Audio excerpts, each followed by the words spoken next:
there's a lot of noise in what we want people to think we are. And I think most people your age are dealing in that energy gap between who they actually are, that they're out of shape. They may not be in the financial position that they wish they were in compared to standing in front of shit you don't own.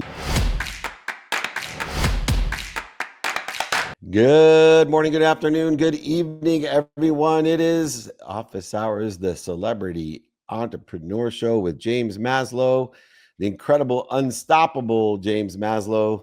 He is at home once again. That's a great relief to both of us. Like this. Mr. Maslow, how does it feel to be home after being on tour for so long? Oh, David Meltzer, great to see you. This is like our third episode in a row that I'm home. It's been awesome. I've been flying out once or twice a week, building the speaking side of my life, playing some of my own little shows, starting to play some new music, and that has been such a joy to do something different. But it's also been so nice to actually have a home base. And you've been in your office for the last few episodes too. So similar story, I assume. Yeah, I've been able to schedule this. We have been traveling, but schedule this. We're leaving for Vegas today. Went to Monterey on Saturday for a day. So, we're in and out. I'm lucky. A lot of my flights, like you, are just really short.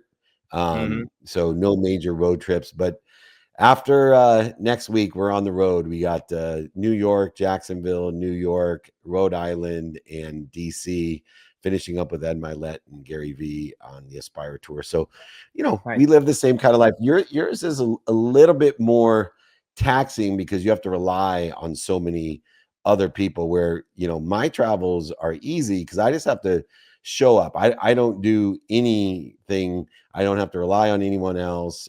I can show up or not show up if I wanted to. But more importantly, it's be where you want, when you want, with who you want, for as long as you want. But we have a young celebrity coming on with us today. And I always say, where there's a will, there's a way. And Will is certainly showing the way.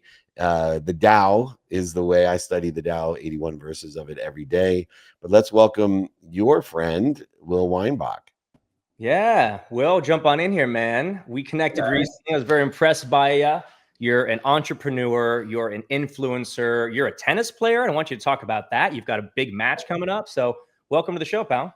Thank you. Thank you guys for having me on. Yeah, it's been quite the journey, especially the journey I'm on right now, where I have 10 weeks to train in tennis. Growing up, I was a national ranked tennis player, and now I have 10 weeks to train and get back into it. I might be in the worst shape of my life right now, but training for a match against Red Foo.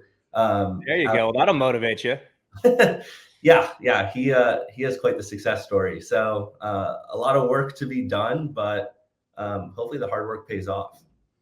I'm sure it will. It's always great to have a big goal like that. I actually didn't know until recently. So of course we know Red Foo from LMFAO, but he's a very accomplished tennis player. This is not some influencer match. He is actually a professional player, right?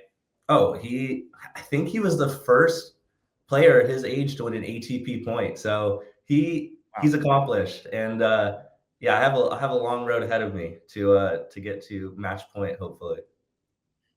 Well, Will, I'm really good friends. I have a show with a guy named Rick Macy. Are you familiar with Rick? Of course. Yeah, so Rick's a friend. I've actually got a serving lesson from Rick last time I was down in Palm Beach. He's, in case you don't know, Serena and Venus's Roderick Capriati. He's probably known, the legend of tennis coaching, him and our boy out in Newport Beach. But it's interesting because when we give ourselves a break, whether it's golf, tennis, those type of sports that require both athleticism but also skill. It's different than playing linebacker or some other fully physical thing.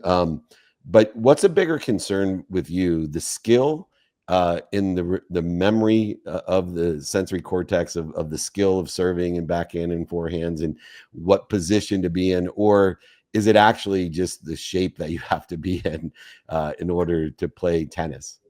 It was interesting. The first time back on the court, it was tough. My timing wasn't really down. It wasn't right. But once you start getting under the court more and more consistently, you start to kind of remember the muscle memory of, the strokes that you used to have. But I think the biggest hurdle right now is definitely the fitness and stamina aspect. I find myself lasting much shorter than I'd like to on the court, especially to be in the best shape to beat Red Foo, and he's in phenomenal shape. So I know. yeah, that's definitely been a struggle, and I might need a few pointers from James over here on getting back into shape. We can get you in gym anytime and do a workout. But I'm a very novice tennis player, but I think this is applicable in most sports. And I'll attribute it to what my sensei used to say in martial arts.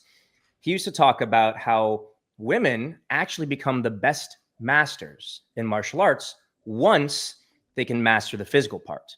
And I think what he was saying there is that you have to get through the physical portion first, right? As a novice tennis player, Right. I can use my physicality to maybe beat someone else who's also novice, but that will never beat somebody who has progressed past that level and is now playing the actual game.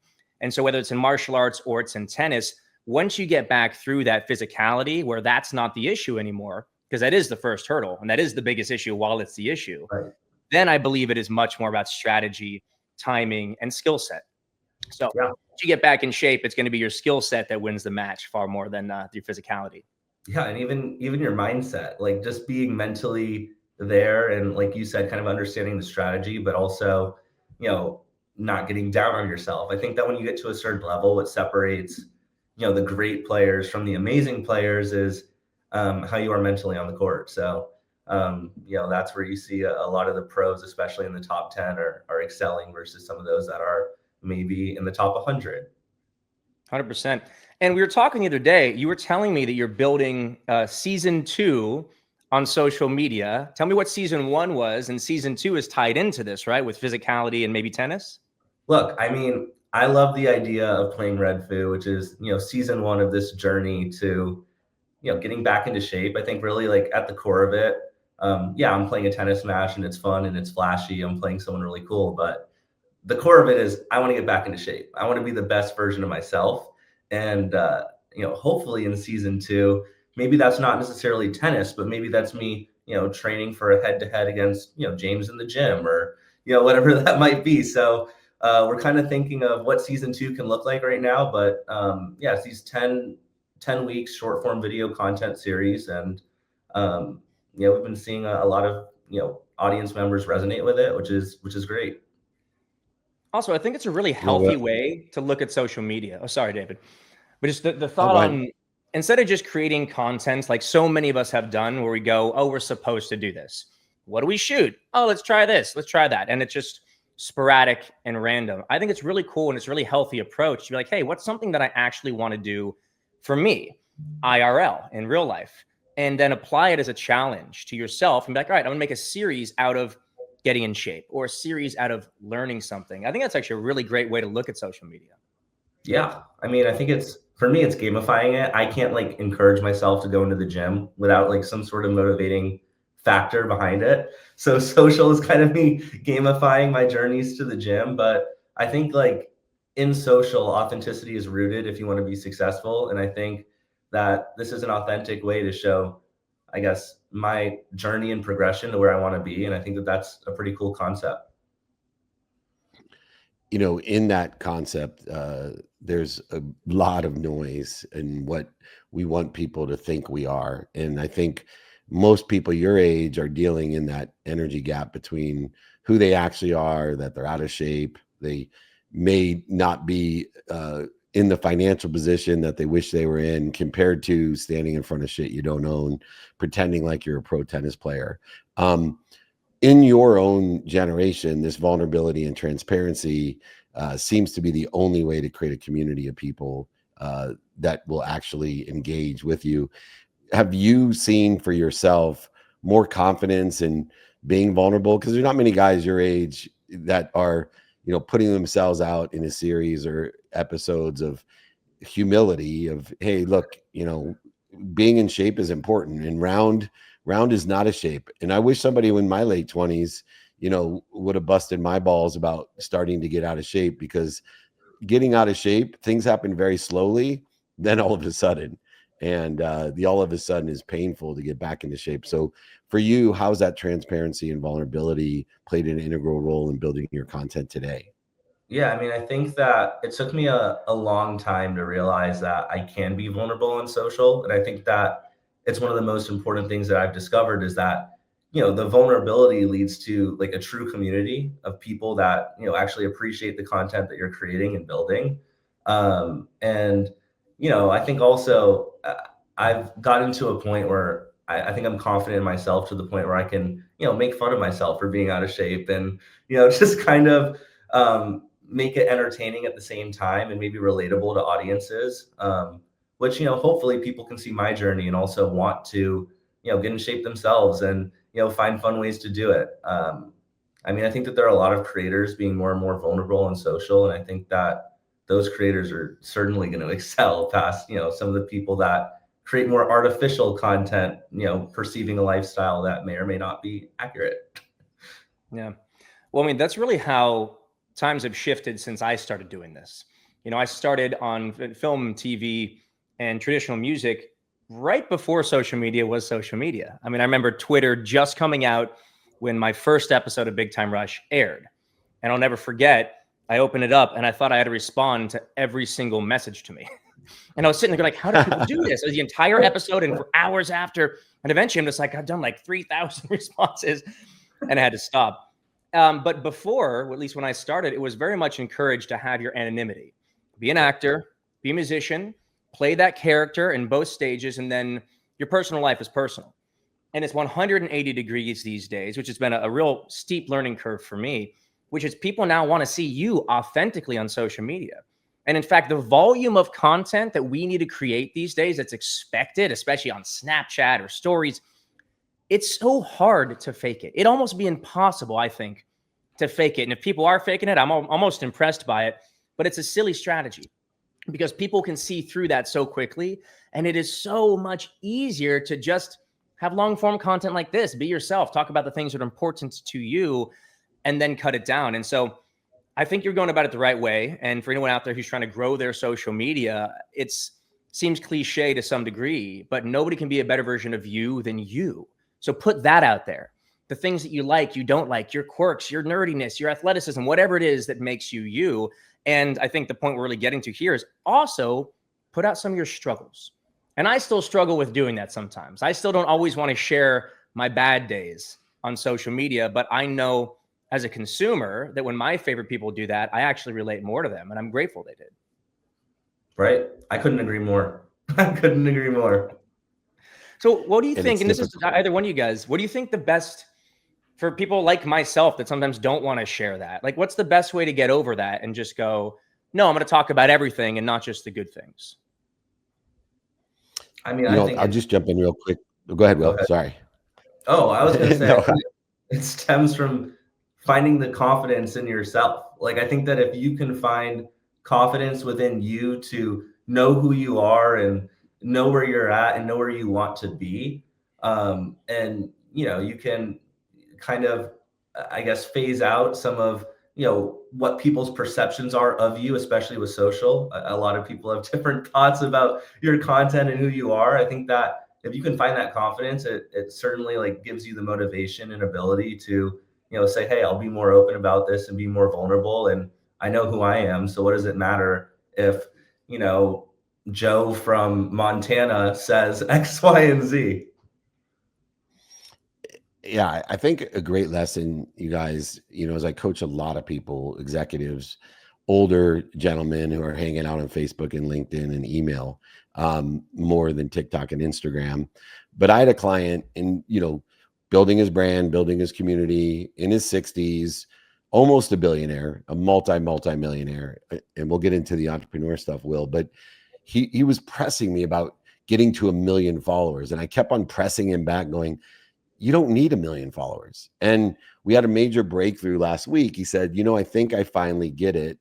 I want 7 followers. And I said, whoa, that's interesting, but I think you do get it. Why do you want 7 followers? And he said, because I want 7 followers who will buy the 7 $5 million villas in Exuma that I'm selling right now. And I said, exactly. And I believe that is true about transparency, vulnerability, or what I call your essence. And, I'm blessed to have a mentor in social media who I helped with his sports agency, a guy named Gary Vaynerchuk, who I didn't know, Gary V. I thought he was an athlete when he walked in the Nike suite, to find out he was a pretty big deal in YouTube and Instagram at the time. But Gary said, I couldn't believe I was telling people I went bankrupt. I lost over $100 million, went bankrupt in 2008. And I'm like, dude, I can't tell, like, I can't do a video about that. And he's like, Dave, first of all, nobody's listening. He said, the only people that are going to care are the people that are going to learn and want to be curious and want to get to know you because of that. Something in that. No one's going to be like, oh, anybody that would not like you because of who you are, they're not going to like you anyway. It's a matter of frequency in essence. And so, still today with the millions of followers that we all have, nobody's listening. Like I couldn't believe I told people I was sexually molested at 9. I literally thought my whole family was going to call me and this was going to be the most disruptive thing ever in my life. And I didn't get one effing comment. Like my mom never said a word, like, because nobody's listening. And the people that are listening are the ones that you're helping. So just to encourage people to know their essence and to do that is important. And to that end, though, I want to get to the entrepreneur side of it. We talked about being tennis superstar, content creator. We're all familiar with that. But my whole ballywick is in the entrepreneur side. And this is called Celebrity Entrepreneur Show. Give me an idea what you're working on today as an entrepreneur and how it parallels being a tennis player and a content creator. Yeah, I mean, I think it's interesting. I think ever since I was young, I've always been a hustler and go-getter. So, 12-year-old me would cold call agents and publicists before 7th grade classes, trying to book, interviews for a YouTube channel with, different athlete and talent. And that's kind of spanned till now, where I'm always interested in the latest trends and trying to be ahead of the game. So, one thing I'm very passionate right now is learning the new world of AI. So these last 6-8 months, I've really been taking up vibe coding to figure out how can you build platforms that can transform production workflows today. So obviously I'm in the world of social. So whether that's figuring out ways that you can what I like to call social flirting, where you can, detect upcoming trends and be the first to comment on it, to get new eyeballs on your page, or whether that's performance tracking, creator intelligence, just learning the world of APIs and codecs and Replit and finding ways to leverage that to essentially give myself superpowers that, I might be the first one to have. Wow. That's so awesome. It's awesome, inspiring, and daunting all at the same time. Just when you think you've got something figured out, it's like, nope, the whole world is changing. But I do think it's extremely wise to be learning AI in any capacity at all. So if you aren't out there, at least using ChatGPT, the way I look at ChatGPT is my best, cheapest assistant that I have. Anything and everything that I want to ask and just get a second set of ears or eyes on, so to speak, I can go there and get essentially the world's information downloaded at once. But what you're speaking about is also creating new platforms. If something that you need for a workflow doesn't exist, you can actually type it in and essentially in moments or minutes, potentially create an app that is specifically suited for you. Have you actually built anything do you think will be of use or service to other people that you could sell or replicate? Do you want to share?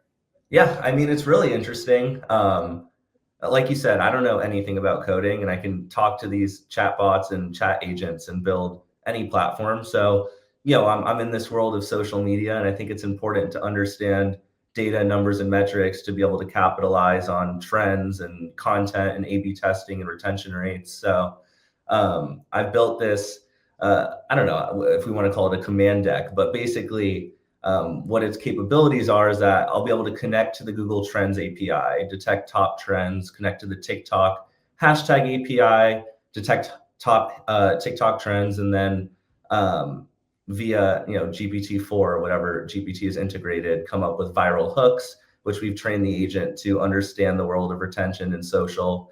And then from there, like I said, kind of like this social flirting platform that populates the top viral posts on TikTok before they've actually gone viral, which we've created like predictive formulas for, to then, be able to be the first to comment or, be the first to engage, which obviously, drives up engagement or retention on my platforms and brings new audience eyes. So it's been pretty interesting. And then also just kind of this like competitor intelligence system where I'm tracking similar creators, seeing what content they post, when, and then it also has GPT integrated to figure out why those content templates and formats are working, and what I can do to replicate those myself. Wow. So everything social all in one place. That is so cool. Now, capitalization as we finish up, the biggest challenge in entrepreneurship is the money side of it. And there's a million, if not a zillion good ideas, or as some of my mentors would say, there are no good ideas until it gets financed and executed on properly. Then it becomes a good idea. For you, has capitalization been a challenge for you in your business? And if so, what's the biggest challenge in capitalizing your business? Yeah, I think that, when it comes to capitalizing the business, it really depends on creating something that is new and that really serves the consumer, want and need. I think that, kind of where I started out in, the AI building and coding is figuring out, like, what am I doing? So just replicating sites that are already out there to figure out how the agents work. And now I think I'm getting to a place where it's, okay, I can build these platforms, but how do you turn these platforms to money? And I think that that's kind of the place that we're at right now with figuring out, A, is this, something that you can monetize? B, what audience, would I want to target for this? And C, what's your go-to-market strategy in getting after it? And I don't know if the social creator program is something I do want to bring to market. So I think it's a question of what can I create for the future that hasn't already been done today that might revolutionize how we think about AI or AI, creation generation. So, things that I've been thinking about in a good place. But, ultimately capitalization is the key to revenue and profit. Yep. And I think that the model is shifting. For me on social media, it used to be, every once in a while, a big brand comes through and just pays me a ton of money for a post. And that still happens sometimes with the biggest brands. The ones who have so much money, they're totally good with doing an awareness campaign. Whereas most medium and smaller brands, they need to see an ROI directly on the money they spend. So they want a conversion campaign, and they're two completely different strategies. However, one thing that I'm finding very, very valuable is me being in person is very much of value to a lot of different people and companies. The 20 years of being a singer, an actor, celebrity, whatever you want to call it, is valuable. And so I've been getting more creative, my team and I, with, okay, instead of just paying me for a post, right, which you all know is only going to do so well, you probably won't see the ROI, my audience is global. Why don't you come in and sponsor something that's in person? Let's do a speaking appearance. Let's do a small show. And in tandem with that, we can actually integrate your brand. I found that is a new way that is becoming very, very effective for me to capitalize on the social media side of my business. And much of that I've learned and continue to learn from David right here. So what final thoughts do you want to give us on kind of thinking outside the box on capitalization for your business? Yeah, I think like David said, at the end of the day, no one's listening on social, right? So if that's the case, then how do you turn your business, which essentially for any creator on social is yourself, you are essentially a business. How do you turn that to profit? And I think that, James, like you said, the market trends are shifting more and more experiential, especially with brand activations, because people are, valuing authentic real life experiences. I think that that's a great place for creators to be. But well, David, what do you think? What do you think would be a good piece of advice for young creators? I think you picked up on something, James, from just us working together for so long, that so many people were fooled about, posting videos. And I personally had three things in mind when I have big brands working with me, but also building my community. One, experiential. For 11 years, focused in on being in person and creating an energy, a frequency, a neighborhood, an experience. Two, the business development that occurs in person. So you're there with the C-level executives, the directors, the managers, the decision makers, the power sponsors to do better business than just having some phone call or Zoom about a post.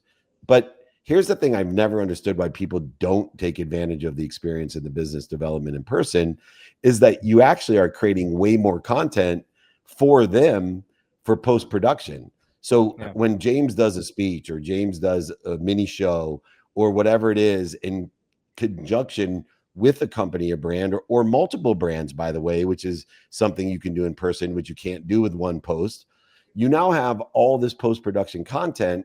And as you know, we're filming our show at a $7 million studio that I have at the Wynn. That quality content's way better, way more organic, higher energy, many more companies, many more people, much more business development and experiential than someone paying me 15 grand for one post to tell them I like their enterprise solution. Yeah. Well, I love that. And that's it's also more exciting, to be frank, for me, and I think for a lot of creators, to think about that. You don't have to be stuck in your home bedroom or office only creating content there. Start thinking about in person, how you can take what you already do and then bring it to a community. Because I'm going to speak for myself, but I have seen it with so many of my fans. So my fiance has a company that does in-person health and wellness. I'm craving actually getting away from the computer, getting away from the phone, and interacting with other human beings. And I know I'm not the only one. So I think there's a lot of value in thinking about how you can take what you do and bring it to other people in real life. And then the abundance of content you'll get from that, which might be even easier than the way you're doing it now. So that's awesome. Well, we need to do more with Will. Will, best of luck getting into shape. Best of luck in your big tennis match. I cannot wait to watch it. Where can people see this great series and your content? Yeah, of course. You could tune into me on social media. My handles are my last name @Weinbach. Just excited to keep putting out more great content, and great speaking with you both. Appreciate you jumping on, brother. Yeah, great meeting you. Thank you, guys. Keep up the great work, man. Where there's a will, there's a way. We're blessed to have him on today's Celebrity Entrepreneur Show with James Maslow. Thanks for joining us, Will. Thank you, guys. What a good kid, man. You found some really good people. I love how our worlds collide. It's like I'll bring someone on you've never met before, and then you're like my frequency, and Will's definitely our frequency. What's your takeaway of the day, James? Well, that's the fun of this show, man. We get to bring different worlds together, and we both get to learn from all the guests that come on board. But the obvious takeaway is really just thinking about the in-person aspect of what we all do, especially for creators who may not have thought about that before. Think about a way in which you can, whether it's collaborations with other creators or with fans or just a community of your friends, take what we do and bring it back to actually interacting with one another. I think it is good for the soul, good for the heart, and is going to be good for content. So my takeaway is just thinking outside the box and not being beholden to the way that social media has always been done, just because it's been done that way. It's going to change. Let's find a new path forward that makes it a little bit more healthy and exciting. I love it. My takeaway is make sure you know who you are and be okay in different layers and different exposure of who you are. You don't have to tell your innermost secrets. There's some things you may never reveal on social, but make sure that which you feel comfortable revealing on social is who you really are, not who you want people to think you are, and you'll be just fine. You'll aggregate, accelerate, and exponentially grow your community, which is, to me, the most valuable part of the experience, the business development and the post-production content that we create. The incredible, talented entrepreneur, James Maslow. I am blessed to have you in my sphere of influence. I learned so much from you and really appreciate how much you have learned along the way and have taught me. Thank you so much. I appreciate you, brother. The feeling is so mutual. Look forward to seeing you, man. I know my daughter's going to get to see you on the road at Wisconsin. I'm jealous. I still got to get backstage and watch the super talent. I can't wait to have you at a show anytime. Much love. Much love. Have fun at home. Take care. Thanks. All right, ladies and gentlemen, that's the incredible James Maslow, Celebrity Entrepreneur Show with James Maslow. Most importantly, remember, here on the Celebrity Entrepreneur Show, be more interested than interesting. Be kind to your future self and do good deeds.